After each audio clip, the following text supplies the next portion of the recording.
Comunidade ou favela? Cego ou deficiente visual?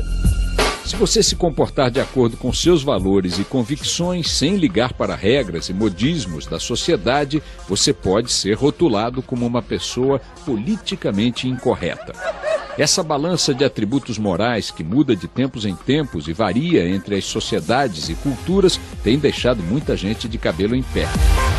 A patrulha do politicamente correto está sempre atenta a todas as formas de comunicação e cultura, sejam sites, letras musicais, programas humorísticos. Eu peguei alguém aqui! Nem o literário Monteiro Lobato escapou de ser chamado de racista com a obra Caçadas de Pedrinho, publicada no século passado. O humor, que sempre tem um alvo, adora atacar minorias e faz rir com piadas que exacerbam os defeitos de determinados grupos, encabeça a lista da patrulha. Na música, muitos compositores não se preocuparam em rasgar o verbo. Talvez hoje a clássica marchinha Olha a Cabeleira do Zezé seria considerada um hino homofóbico.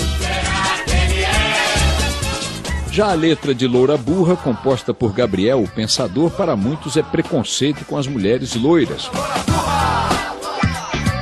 Para o cantor, foi apenas uma maneira de falar de mulheres belas, mas com pouco conhecimento cultural.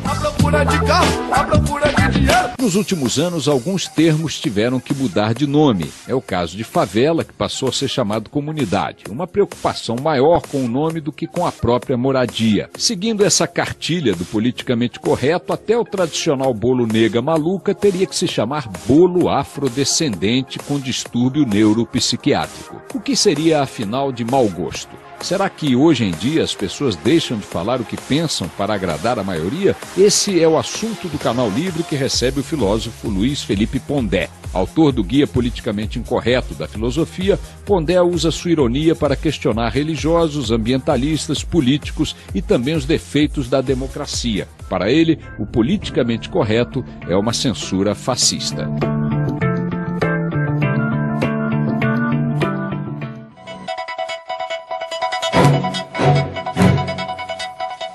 Para entrevistar o filósofo Luiz Felipe Pondé, estão comigo aqui na bancada os jornalistas Fernando Mitre e Fernando Gabeira. Pondé, boa noite, obrigado por sua presença aqui no Canal Livre. Deixa eu abrir aqui os debates, Mitre e Gabeira, se vocês me permitem. Tudo que possa ser classificado, Pondé, como politicamente correto, e que é a base, o alvo da sua crítica nesse setor, a isso que é classificado dessa forma, é peçonhento, é negativo, é atacável? Quer dizer, o politicamente correto não produziu nada de bom?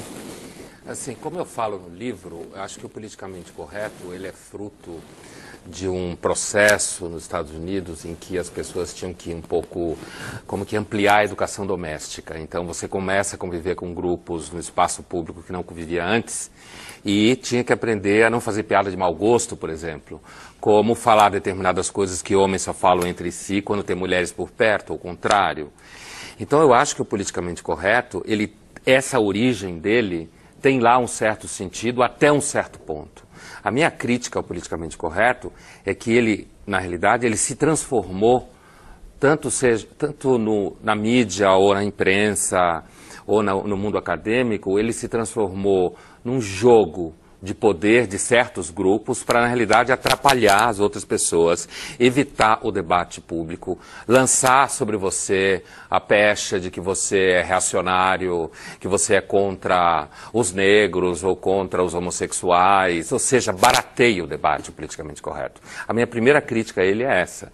Ele torna o debate pobre e as pessoas que defendem o politicamente correto ocupam espaços nas instituições e acabam jogando com aquilo, que eu acho que é uma outra coisa que tem hoje, e que tem muita gente que escreve da aula e tem medo, porque todo mundo se ofende com qualquer coisa. Você fala uma coisa, você tem que pensar na palavra, no que o outro vai sentir com aquilo, e você acaba com medo de perder o emprego, ser perseguido, ser processado. Eu acho que isso é um enorme empobrecimento. O empobrecimento, me parece, é sempre indicativo de censura. Professor, o senhor disse também que o politicamente correto é uma mentira moral. Sim. E é também uma praga. Praga, talvez no sentido de que está espalhando. Sim. Praga nesse sentido. Essa é a minha pergunta. Os meios disponíveis aí de comunicação moderna, eles tendem a padronizar esse comportamento, quer dizer, amplifica a ideia do politicamente correto, ou ou pode incentivar a individualidade, que é uma reação ao politicamente correto? Eu acho que o politicamente correto, no Brasil, por exemplo, ele acabou recebendo uma resistência maior, talvez por conta da famosa cordialidade brasileira, pensando no Sérgio Buarque, né? Ele acabou recebendo uma resistência maior do que se imaginava, o politicamente correto. Né? Quer dizer, nesse caso, a internet pode ser até uma arma contra o politicamente correto, não a favor. Não, é assim, tudo cresce na internet, seja politicamente correto ou incorreto. Na internet você pode linchar quem você quer, virtualmente eu quero dizer, você pode ameaçar quem você quer. Agora, me parece que na mídia o politicamente correto só não consegue impedir o pensamento de forma mais direta, porque tem uma resistência. Porque o politicamente correto hoje, ele se alimenta do medo que a pessoa tem de ser processado. O cara está escrevendo, ele tem medo de usar uma palavra que fira algum grupo. Recentemente, até a Associação de Ateus processou alguém porque teria relacionado ateu a cometer assassinatos. O que é uma estupidez. As pessoas matam acreditando em Deus ou não acreditando em Deus. Tanto faz. Processaram o Datena. É, isso aí. É o processo mais absurdo. Até os ateus, quer dizer, que antigamente defendiam a liberdade do pensamento, a liberdade de crença, agora entra no jogo de ofendido. Então, acho que o risco do politicamente correto na mídia é sempre diminuir o impulso que as pessoas têm de pensar livremente. Eu acho que o público muitas vezes fica de saco cheio. Tanto é que o meu livro teve um retorno enorme. Quer dizer, o politicamente correto agride a liberdade das pessoas. Eu acho que eu não tenho dúvida que sim, inclusive na sala de aula. Gabeira. Nas suas colunas, você, além de falar do politicamente correto, de criticar, evidentemente, você critica também as pessoas que acham donas de uma ideia geral sobre o mundo, de uma ideia salvadora, e se dedicam a isso. Quer dizer, você também tem uma linha crítica contra as pessoas que se acham melhores que as outras e são salvadoras do mundo. Não é?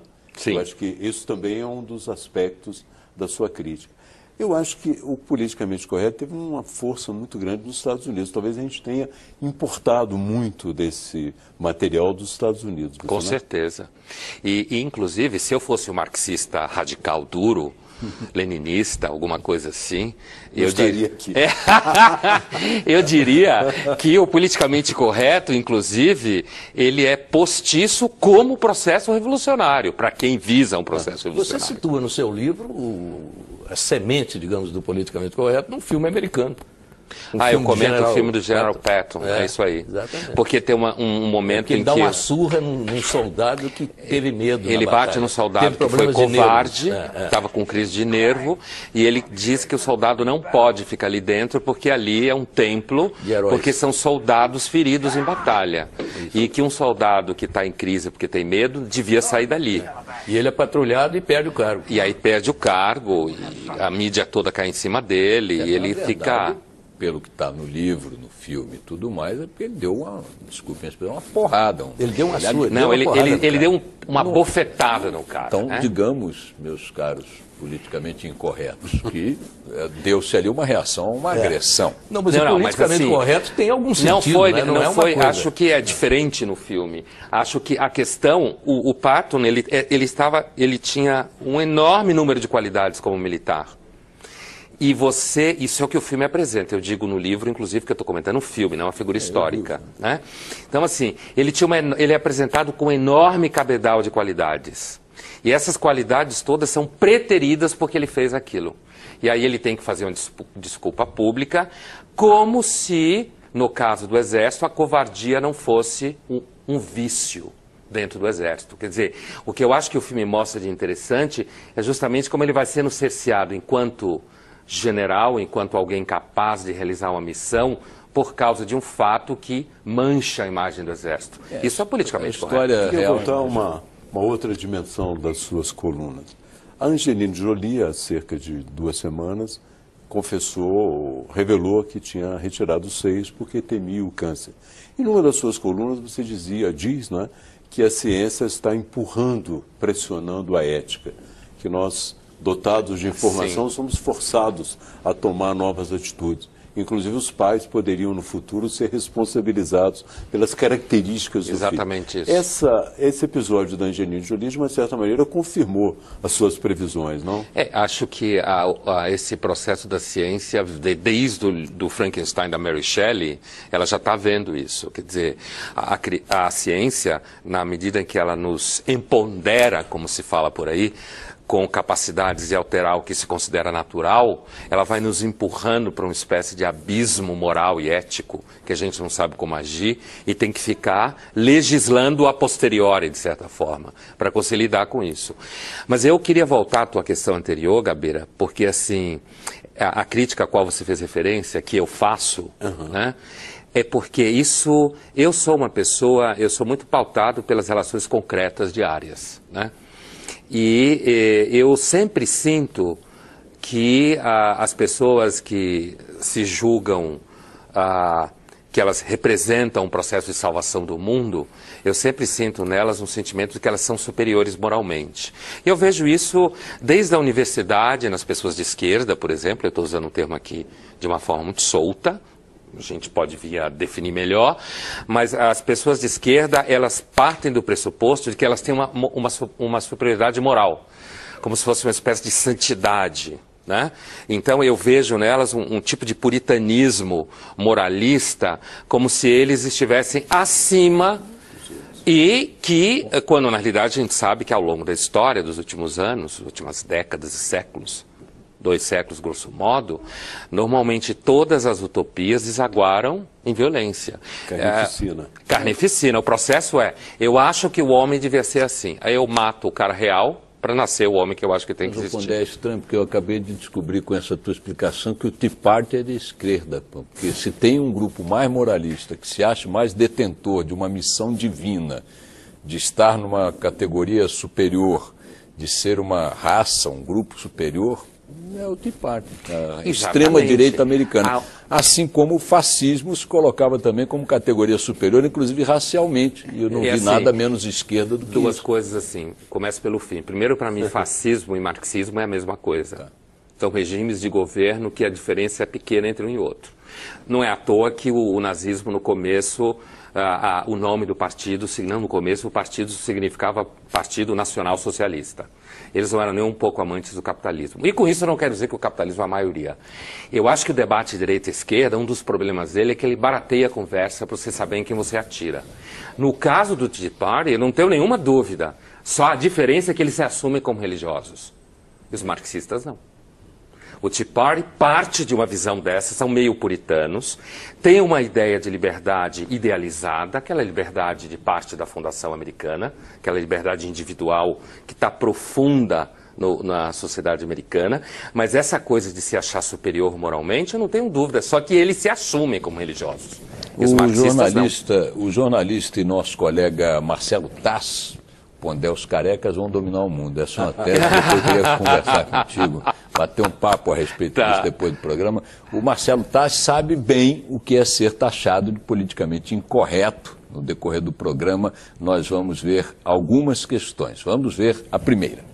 Olá, meu caro Pondé, meus amigos do Canal Livre. Eu queria colocar mais uma minhoca aí na conversa de vocês. Depois de algumas correntes filosóficas, né?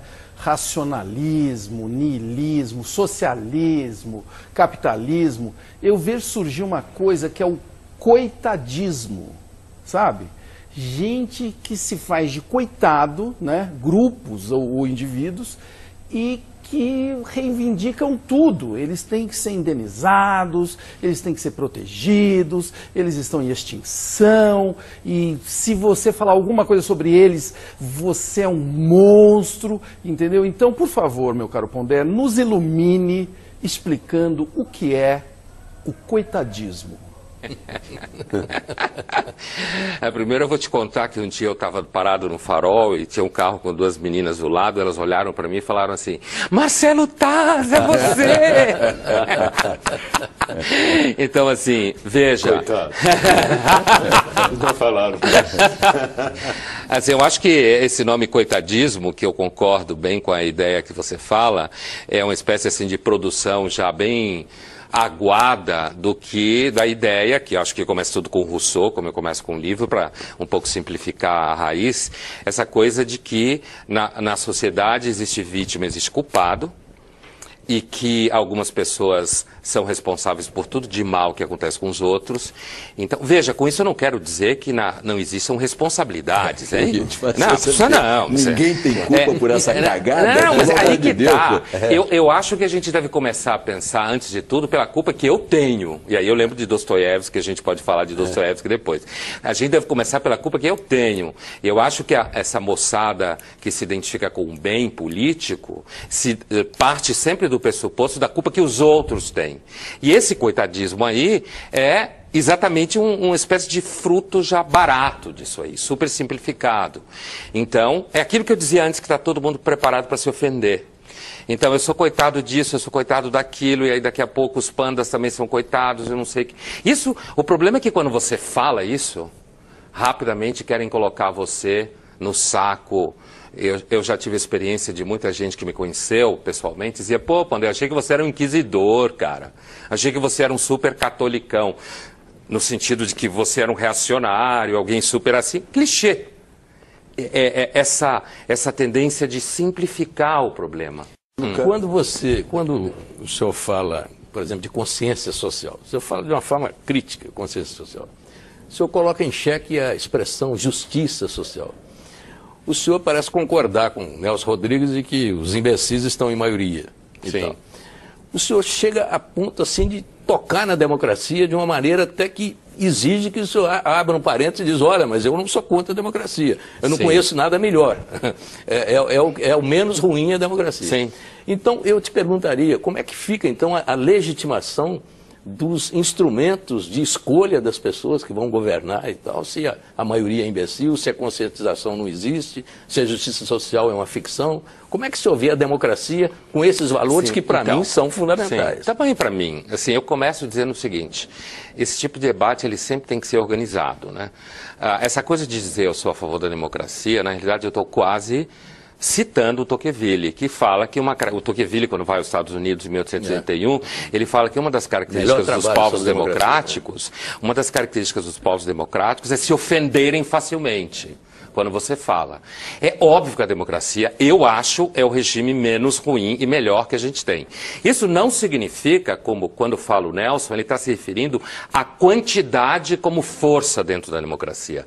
E ao fato que uma grande quantidade de pessoas é chamada a participar do processo decisório, sendo que elas são guiadas por interesses. Não é muito diferente de um intelectual chegar e dizer que a classe média é ignorante.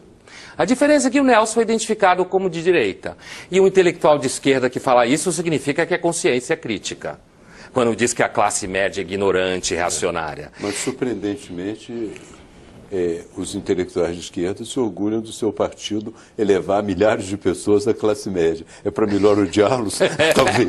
Mas é isso aí, como se fosse para transformá-los em consumistas bobos, né? Mas eu queria só terminar isso, porque eu acho que essa questão é importante. Então, a democracia, ela me parece que ela é um regime de pesos e contrapesos. Então você tem que ter muitas instituições de jogo, conflitos entre elas, e não simplesmente uma coisa de que um número tal vota numa coisa e aquilo simplesmente é o melhor resultado, entendeu? Então a crítica que eu faço no livro na realidade, a intenção é mostrar um problema da democracia. Mas como eu conheço o mundo em que eu vivo, eu digo logo, olha, eu sou a favor. Porque, na realidade... Você chega na fronteira do eu sou a favor, porque senão, hoje em dia, você tem que ficar o tempo inteiro pedindo permissão para pensar. Porque senão colam em você, é uma pressa que às vezes dá até sono. Pondé, dizer uma coisa, nós vivemos ainda já há algum tempo e continuamos, e provavelmente teremos episódios aí que reativarão o noticiário em torno dessa questão, que é o bullying. Eu sou de uma geração, nós somos aqui de uma geração em que fazia-se gozações na sociedade, alguns excessos resultavam eventualmente punições na escola, consequências e tal, mas a vida seguia. Nós fomos, de certa maneira, moldados numa relação entre iguais, onde esse tipo de atitude, que é politicamente incorretíssima aos olhos de hoje, vigorava no seu cotidiano. Parte, né? Até que ponto esse foco sobre a questão do bullying, que interessa a tantas mães, pais que estão nos assistindo, e que provoca reações muito, muito fortes da sociedade, na comunidade escolar e na imprensa, até que ponto isso é um filhote dessa coisa do politicamente correto? Olha, eu sou professor, estou no chão da sala de aula 3 vezes por semana, né? Em universidade, não em escola. Então não lido com criança, lido já com gente de 18, 19, 20 anos. Eu diria para vocês o seguinte, à medida em que a sociedade vai se tornando mais transparente, no sentido... O Dostoiévski tem um texto que ele fala do Palácio de Cristal, de uma feira de ciências no século XIX em Londres, quando ele comenta, ele não é o único a comentar esse Palácio de Cristal, que seria uma sociedade no futuro onde tudo seria visível. E como isso seria insuportável. Né? Eu acho que essa coisa da tentativa do controle absoluto dos comportamentos em sala de aula é uma tentativa que acaba destruindo uma certa espontaneidade, inclusive do curso. Né? Isso não significa, eu sempre tendo a ser a favor de que as escolas tenham autonomia e seja menos descentralizado os processos. Eu tenho uma certa desconfiança de tudo que tende a ser excessivamente centralizado pelo governo federal. Acho que as escolas deviam ter mais autonomia na forma como elas resolvem as coisas, que tem a ver com o que eu te dizia, pesos e contrapesos. Né?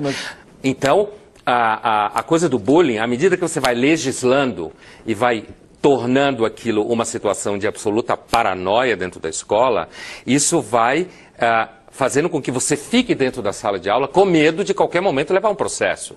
Isso não significa que antes os professores não davam carão, o aluno não era suspenso, ele não recebia, não recebia aqueles advertências que os pais não ficavam sabendo. Na realidade, eu vejo dentro disso um lento processo de cada vez mais exílio ou isolamento da possibilidade da família cuidar das coisas e cada vez mais o crescimento de um certo estado hiperjurídico em que você vai começando a controlar tudo, achando que você vai fazer com que as pessoas não façam bullying. Na realidade, eu acho que o pior de tudo, porque vai continuar a se fazer bullying. Numa das suas colunas, você critica um personagem, aliás, da peça Deus da Carnificina. Uma personagem que era interessada na África, queria salvar a África. Interpretada pela Judy Foster. A sua distância moral, você achava aquilo uma hipocrisia.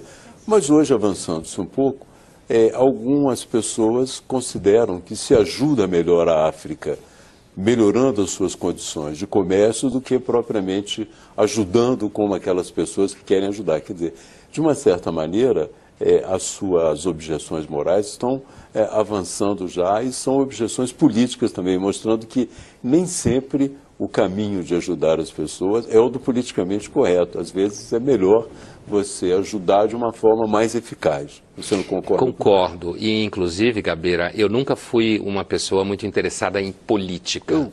Eu sempre fui muito mais interessado em moral, do ponto de vista filosófico.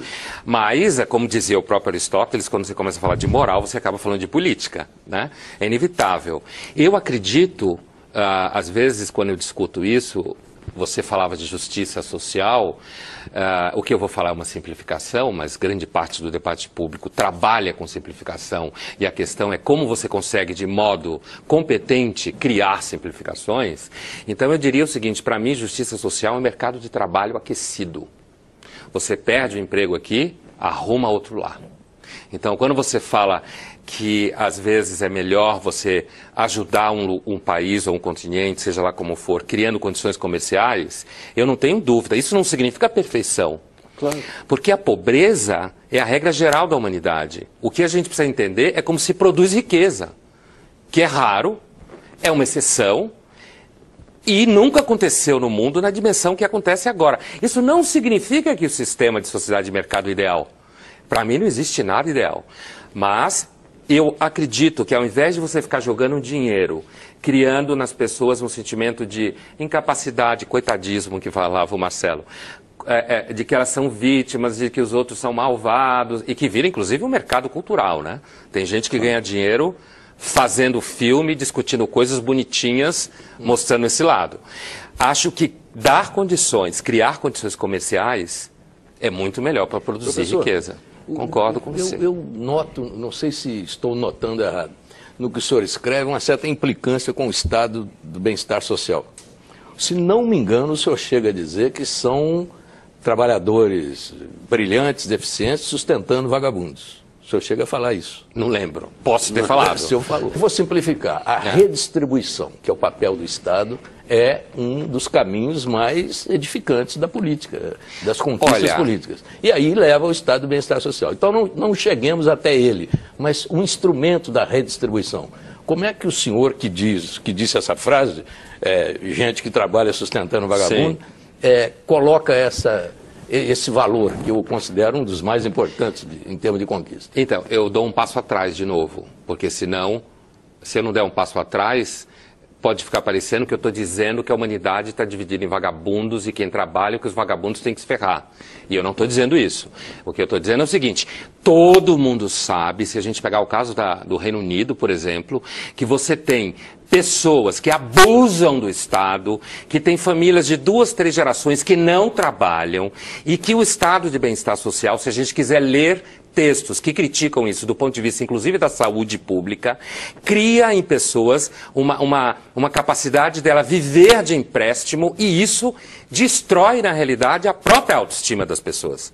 Porque se você não precisa fazer nada, todo mundo sabe disso. Se eu recebo tudo o tempo inteiro, de alguma instância, seja lá qual for, você pode ver isso no seu filho.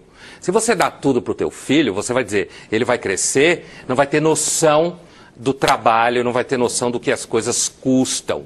Então, quando eu critico o estado de bem-estar social, primeiro eu não tenho certeza, Dmitry, de que o estado de bem-estar social é a grande invenção para redistribuir renda. Porque a Europa ela tem um custo de trabalho altíssimo, certo?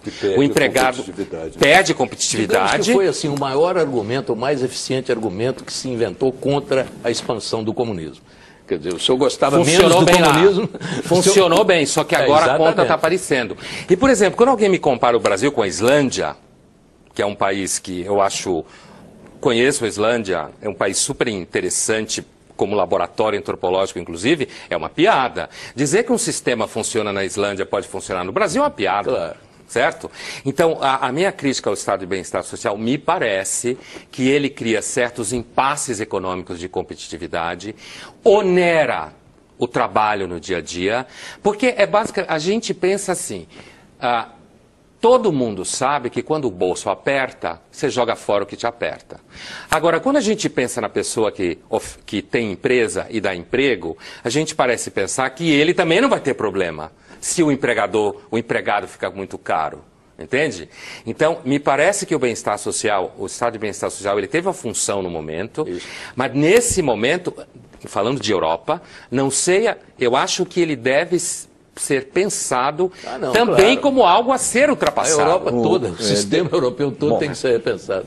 Vamos aí ver mais uma pergunta do Marcelo Tass. Olha, tem um negócio que eu também não entendo, porque eu, na maior parte das vezes, fico muito irritado com o politicamente correto. Agora, tem um outro lado dessa questão, que é o seguinte, pessoas que se obrigam a ser politicamente incorretos o tempo todo, só para satisfazer eu não sei se é um certo narcisismo, se é uma demanda da sociedade, sabe? O mercado, né, tá pedindo pessoas politicamente incorretas, mas eu percebo que às vezes tem gente que é politicamente incorreta só por, assim, vamos dizer, porque, não sei, o cara percebeu que dá certo ser politicamente incorreto.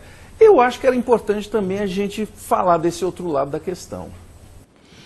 Olha, quando eu lancei o livro, foi uma batalha, porque eu dizia assim, eu não vou deixar que joguem o meu livro numa vala de politicamente incorreto, no sentido de que é boçal, acha que todo mundo, que quem não, que a gente religioso é isso, que homossexual é aquilo. E eu dizia assim, olha, nós vamos ter que tomar cuidado com a recepção pela mídia, para que o livro não seja jogado numa vala comum, onde eu estivesse barateando o debate, coisa que eu não faço em momento nenhum, em lugar nenhum.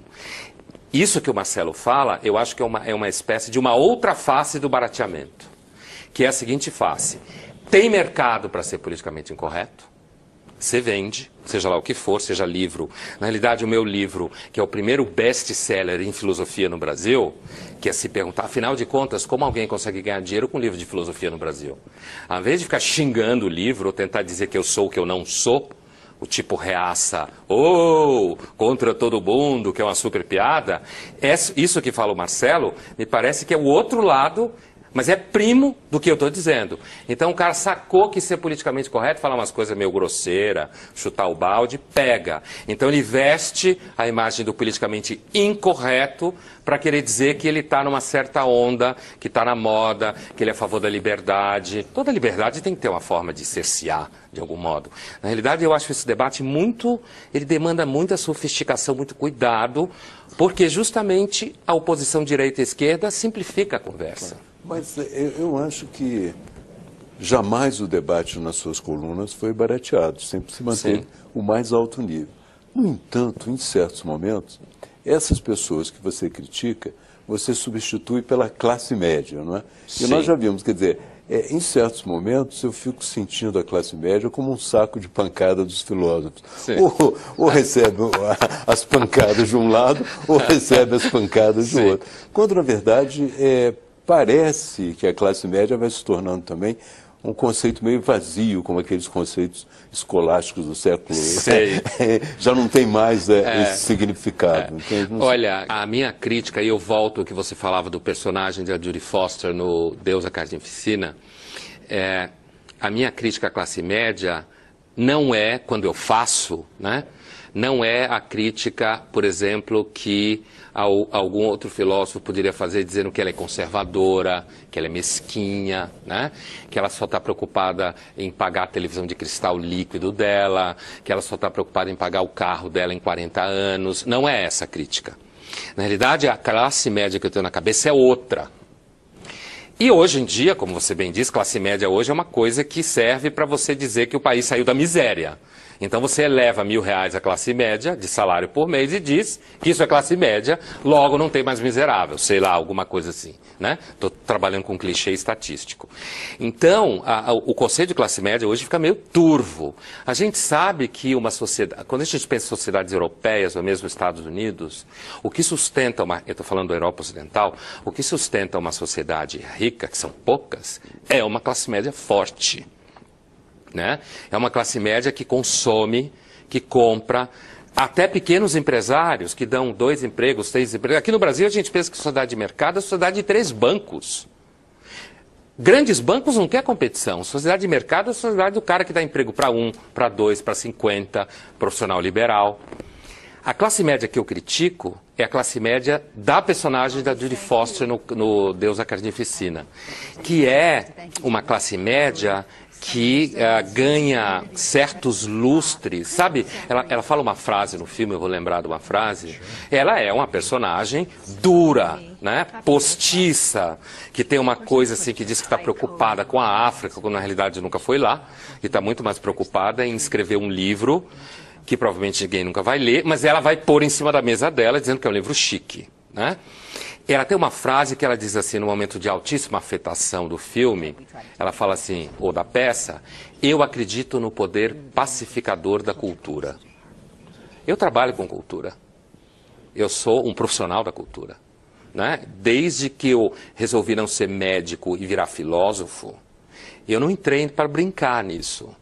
Então, longe de mim a ideia de dizer que a cultura não é importante. Agora, achar que a cultura necessariamente pacifica as pessoas é reduzir a discussão a coisa de Papai Noel. E é melhor que faça o oposto.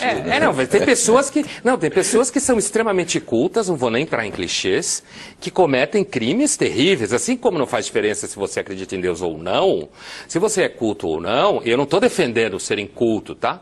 Eu só estou dizendo que a classe média que eu critico é a classe média que acha que fazendo com que o filho vá a museu, acha que ele vai ser melhor. É a classe média que acredita que, como ela recicla lixo, ela acha que ela está adquirindo um relacionamento melhor dentro da família. Ou seja, é uma classe média que saiu do puritanismo protestante e entrou no puritanismo do politicamente correto, já que a gente está falando disso hoje, mas não acho que é só isso. Então são classes médias diferentes. Esse caráter da classe média, que alguns intelectuais chamam de ser mesquinha, de preocupar com sua, entre aspas, vidinha, certo? De não perceber o mundo na sua complexidade, eu acho que isso é uma característica típica do ser humano quando está preocupado com o que aperta o seu pé. Não é isso que eu critico, apesar de que eu não tenho esse estilo de vida porque eu sou intelectual, vivo metido com livro, não sei o quê. Bom, nós vamos para um rápido intervalo, o Canal Livre volta já.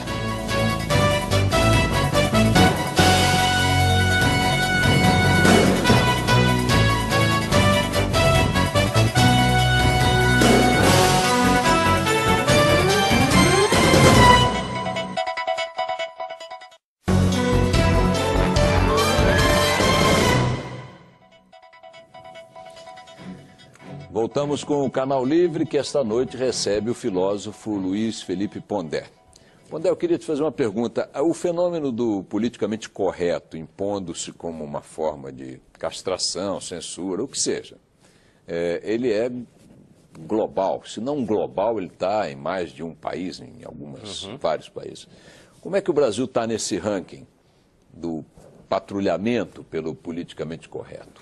Então, é isso que eu falava um pouco antes. Acho que no Brasil a gente ainda consegue, tem esferas diferentes. Vou começar então de outra forma. Acho que uma esfera em que o Brasil tem uma contaminação do politicamente correto que pode vir a ser problema é na esfera jurídica, né? Nesse mundo do novo Código Penal e coisas assim. Agora, na outra esfera de mídia e educação, a gente tem conseguido, de alguma forma, barrar esse domínio que em outros países é muito maior que aqui. Bom, os humoristas se consideram e, de fato, são vítimas preferenciais, né, Mito, do politicamente correto. Aqui na Band mesmo tivemos e temos problemas frequentes na justiça em função da atuação dos nossos companheiros que atuam em jornalismo, em humor, ou nas duas áreas simultaneamente. O humorista e apresentador Danilo Gentili, do programa Agora é Tarde, também deixa aí uma pergunta, vamos ouvir. Tudo bem, Pondé. Eu percebo que isso é uma tendência mundial, né? Mas na América Latina, principalmente, é mais forte ainda essa tendência ao politicamente correto, a esse discurso do coitadismo, aos líderes sindicais da minoria querendo achar o vilão da semana para poder barganhar ali o seu poderzinho e tal. Eu como comediante, fui rastreada onde vem isso, porque sempre tomo paulada do mesmo tipo de pessoa. E eu fui rastreada onde vem isso. Eu cheguei a uma conclusão, mas eu gostaria que você me dissesse, você tem até mais conhecimento que eu, da onde vem esse pensamento? O politicamente correto, da onde vem? Assim, vem de um parentesco distante da tradição russoniana, que divide a sociedade. Porque o pensamento do Rousseau, e aí eu chego na coisa mais cotidiana, o pensamento do Rousseau, ele entende que existiu um dia em que, ele chama estado de natureza, em que a humanidade vivia numa condição de identidade entre desejo e necessidade. Portanto, não havia esse descolamento entre desejo e necessidade. Na lógica dele, o mundo lá para ele estava corrompido, e se você conseguisse levar ao poder pessoas que fossem menos corrompidas, porque tiveram menos sucesso nessa corrupção da relação entre desejo e necessidade, você realizaria uma espécie de purificação da política. A política tomou o lugar da graça, como a gente fala em teologia. Quer dizer, antes do século XVIII, se imaginava que o mundo ia ser redimido por Deus, pela teologia, que não é meu caso. Eu acho que o mundo vai ser redimido por nada e não tem salvação. Não há redenção. Não há redenção. E o que abre uma outra chave. Mas a política acabou tomando lugar disso. Então, eu acho que essa questão ela acabou colocando óleo e ativando todo tipo de ressentimento que as pessoas têm. Então, se você olhar para a sua vida do ponto de vista do que você é infeliz, do que você é incapaz, do que você não consegue, chegar ao ressentimento é rapidinho. o sentimento de... A gente é ressentido porque o sol é indiferente a nós, porque sempre tem alguém mais bonita do que eu, alguém mais rico do que eu, alguém mais legal do que eu, tanto que não tem coisa que nos irrite mais do que encontrar alguém melhor do que eu, do que nós. Uma pessoa que é mais generosa, mais modesta, mais rica, mais inteligente, mais capaz. Então, eu acredito que a base desse coitadismo, a base desse culto da vítima, filosoficamente, nasce lá com Rousseau. Eu vejo que a diferença do Rousseau para o Marx é a seguinte: o bom selvagem do Rousseau está no começo e o do Marx está no final. Quer dizer, ele acredita que nós vamos chegar num estado onde... É claro que eu não estou falando que ele fala de bom selvagem, mas esse estado utópico do homem transformado está lá no final. Na prática, me parece que isso criou uma espécie de capital político e moral, onde as pessoas penduram nisso todo tipo de ressentimento. Então, cada vez que você já está falando Rousseau, a vontade geral... porque há um interesse assim, muito próprio dos nossos espectadores sobre a questão do humor. Sim. Você acha que o humor está sendo, de alguma maneira, cerceado, massacrado pelo foco no politicamente correto, a questão do humor especificamente, nesse quadro geral? Acho que sim, porque o humor é uma das coisas mais perigosas que existe, né? E a fronteira entre você carregar o tom nas chamadas piadas de mau gosto, como a gente fala no senso comum, e chegar simplesmente a impedir a criatividade humorística, tem um grau de risco aí, que faz parte do humor, que eu acho importante ser preservado. Entendeu? E eu não acho que muitos dos casos que eu vi de humoristas que levaram porrada, não acho que eles tinham atravessado a fronteira da piada de mau gosto. E se acontecer, que as pessoas se movimentem, falem na internet, e ligue para a redação, escreva carta, xingue, como muitos leitores criticam e xingam quem escreve no jornal. Na praça pública. Agora, professor, o senhor usa muito a palavra brega. Né? Eu acho interessante porque é o seguinte: brega tem a ver com estética. Sim. Então eu pergunto, por que o politicamente correto é esteticamente ruim, negativo? Por que o ateísmo é brega? O que tem estética a ver com o ateísmo? Sim. Eu queria que o senhor explicasse, porque o senhor gosta muito dessa palavra. Né? Eu uso, brega é uma expressão que eu uso bem tipicamente no mundo do debate público, né? É pensado, é claro que é uma palavra do âmbito estético. Apesar de que eu já fui muitas vezes acusado de estetizar as coisas. Em detrimento da ética, eu privilegiar a estética e as relações sensoriais. Bom, isso é outra história. Mas assim, eu uso a palavra... Quando eu falo que ateísmo é brega, não é o ateísmo enquanto tal, é a militância ateísta. Eu acho brega. Né? Brega no sentido que é chata. Que é uma coisa... É fácil. Às vezes eu digo assim, eu acho muito fácil. Eu costumo brincar dizendo, eu fiquei ateu com 8 anos. É. Claro. Agora é meio discutível essa sua posição, professor, porque também acreditar em Deus é muito fácil. Então, na realidade, como filósofo, estou falando como filósofo, é mais fácil ser ateu. O mundo é um péssimo lugar. É mais racional, claro. O mundo é um péssimo lugar. A honestidade, sem entrar no mérito profundo do que seria honestidade, mas a honestidade não parece ser paga. Certo? As pessoas que se transformam em grandes defensores do bem, na realidade, viram rapidamente ou hipócritas ou carrascos. Certo? Se, por outro lado, eu defendo um certo laxismo moral, eu posso começar a brincar de que eu sou sádico. Então, quando eu digo que ser ateu é fácil no sentido do pensamento, entendi. Quando você pensa de um pouco fora do senso comum. As pessoas, a maior parte é religiosa, porque a vida é um escândalo. Então, ser religioso é uma forma de você juntar uma peça com a outra e achar que tem alguém tomando conta de você, né? Recentemente, no New York Times, publicou um artigo, um senhor que foi sequestrado na Venezuela. O sequestrador dizia, olha como estão tratando os presos na cadeia, eu sou uma vítima. E ele chegou à conclusão de que, na Venezuela, especificamente, o coitadismo era resultado de uma análise política, que vinha desde do imperialismo até o sujeito lá embaixo, entende? Que era uma concepção política.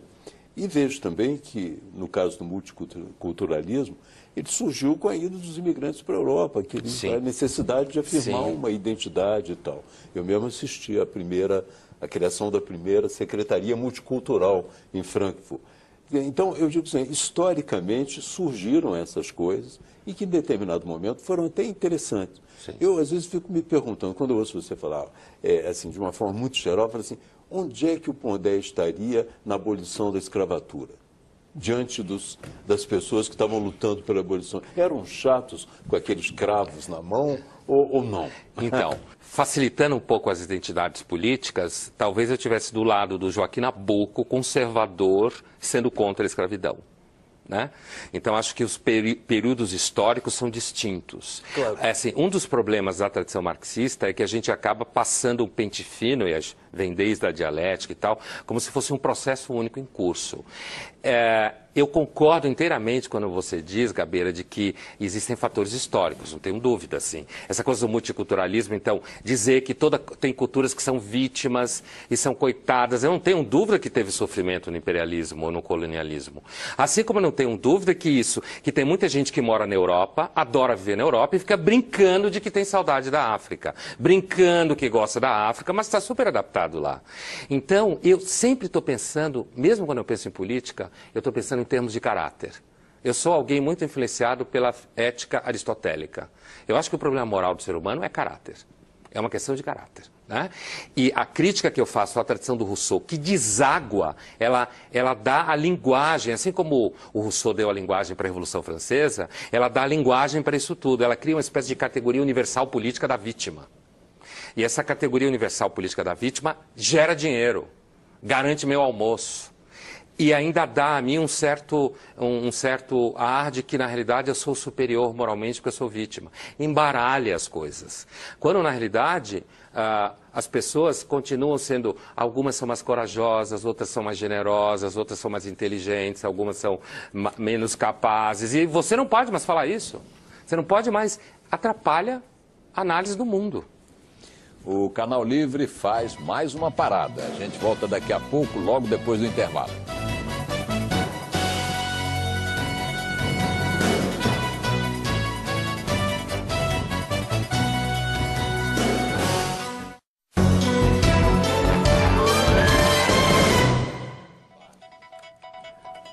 Estamos de volta para o último bloco do Canal Livre, que esta noite recebe o filósofo Luiz Felipe Pondé.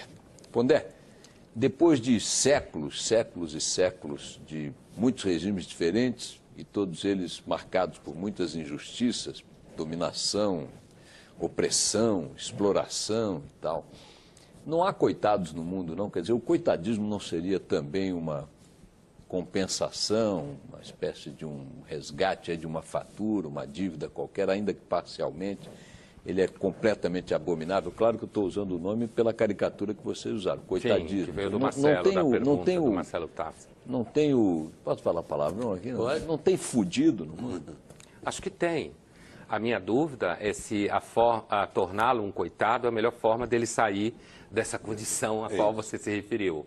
Eu acho que é melhor você dar a ele condições de se virar, de buscar trabalho. Eu acho que o melhor modelo de sociedade que existe, que a gente conhece, não ideal, mas a gente tem que procurar compreender como que os Estados Unidos conseguiu fazer o que ele fez. Não ser igual a ele, porque nem eu quero ser igual, acho que estou ótimo no Brasil. Mas entender como que os Estados Unidos conseguiu gerar riqueza e gerar liberdade do jeito que ele gerou. E aí eu acho uma enorme perda de tempo a gente ficar olhando para Cuba. Como tem gente que manda aluno ir para Cuba. Ou você ficar olhando para modelos como a França, falido. Ao invés de olhar, não no sentido de que é paraíso, entendeu? Ao invés de olhar para os Estados Unidos e ver como se resolveu aquilo lá. No sentido, inclusive, da criação dos chamados direitos civis. Né? O processo de criação de direitos civis.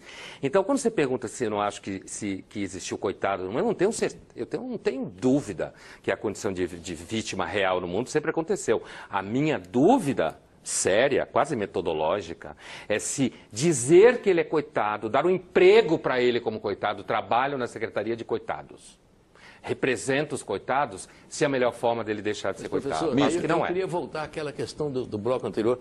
Até onde vai, então, a ação do Estado na sua percepção? Acho que o Estado redistribuiria a riqueza melhor se ele fizesse uma melhor infraestrutura, se ele cuidasse de coisa desde estrada, se ele desonerasse pessoas que estão no extrato médio produzindo riqueza, certo? Ao invés de ficar onerando essas pessoas, fazendo uma indiferença entre quem de fato está lá em cima e quem está aqui no meio, suando a camisa para trabalhar, para pagar conta, a famosa classe média verdadeira, certo? Acho que o Estado redistribui renda melhor se ele cumprir a função dele, fizesse segurança pública onde as pessoas possam sair na rua e fazer negócio, trocar ideias, comprar e vender, se o Estado cuidar de fato da educação. Todo mundo sabe, quando se olha para os que se chamava antigamente tigre asiático, né? Singapura, Coreia do Sul, não sei o quê, todo mundo sabe que lá tem um regime, um sistema de educação que opera.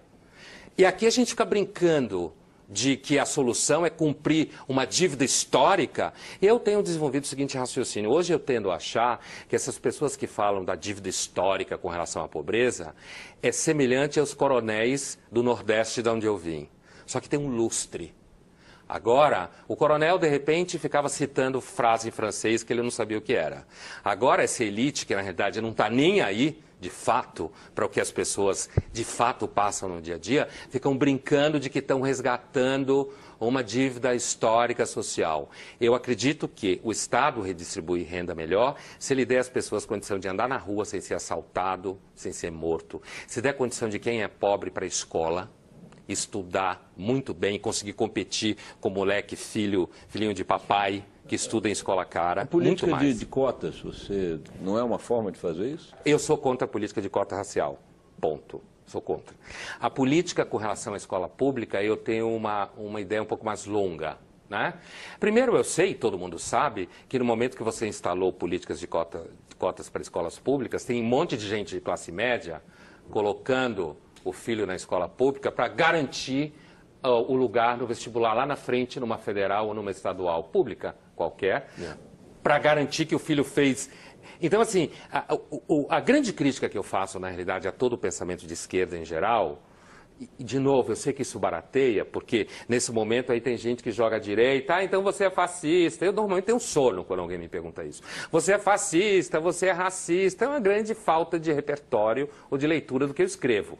Mas a grande crítica que eu faço à tradição de esquerda, e eu faço no livro, é que ela é péssima em avaliação de caráter. Gabeira, sua última pergunta, por favor. Não, é isso mesmo. Eu queria só concordar, porque eu vi uma cidade da Bahia onde a escola pública é tão boa que a escola particular fechou. É lógico. Olha aí. Nossas escolas públicas antigamente eram ótimas. Todo mundo sabe a fórmula. Claro. Mas eu queria fazer uma perguntinha rapidinha, que é o seguinte. É a última? É a última, parece, né? Nesse livro aqui, o último capítulo, o penúltimo, é sobre o bovarismo. Você analisa o Madame Bovary do Flaubert e tira dali elementos para avaliar as mulheres e tal. E você chega àquela expressão, as mulheres que não querem mais envelhecer, que vivem um bovarismo insuportável, porque é um negócio que eu não sei como vai acabar isso e tal. O senhor usa a expressão paquitas velhas. Ah, sim. Né? Eu queria saber... Essa é uma expressão de uma aluna em sala de aula. De onde que o senhor tirou isso? Eu tirei de uma aluna em sala de aula, se referindo a mulheres que morrem de medo de envelhecer. Eu não acho que são só as mulheres, mas os homens também. Só que isso nas mulheres tem mais holofote, porque elas envelhecem mais cedo, porque elas amadurecem mais cedo, porque existe uma cobrança de beleza física nelas, delas com elas mesmas, elas competem entre elas. As mulheres ficam lindas e se vestem bem para competir com a outra. Não é para nós, homens. É para competir entre elas. Mas não, eu também, em certos momentos também um pouco. Para nós é legal quando a gente dá sorte, né, Gabeira? Quando a gente dá sorte é para nós. Mas assim, eu queria pontuar que esse é um tema importante, essa discussão sobre as mulheres, porque eu tenho muita leitora mulher, né? Eu já escrevi muitos artigos em revistas femininas e tem assim, as mulheres que não estão preocupadas com ideologia, elas me leem, gostam, discutem, concordam, discordam. As feministas me detestam, porque feminista não entende nada de mulher. O senhor relaciona a Paquita Velha com o shopping, né? Elas vão para o shopping. Sim, a Paquita Velha foi uma ideia, foi uma aluna minha que falou um dia na aula, quando a gente estava falando isso, e eu achei a ideia uma super ideia, né? Nas suas colunas, você observa também que não são só as mulheres. Existe um processo de artificialização da vida e que vai ao avanço da ciência e a possibilidade também de as pessoas prolongarem através de cirurgias, tudo, a sua Gabeira, beleza. Pondé, Em Mitre, não há nada mais politicamente correto e, portanto, sacal do que dizer que o tempo acabou, mas acabou, vocês parem de falar, por favor, para eu agradecer finalmente agradecer mais uma vez ao nosso convidado. O Canal Livre fica hoje por aqui. Agradecemos, Pondé, por sua presença, ao filósofo Luiz Felipe Pondé, muito obrigado pela audiência, uma ótima semana e a gente se vê domingo que vem. Até lá e boa noite.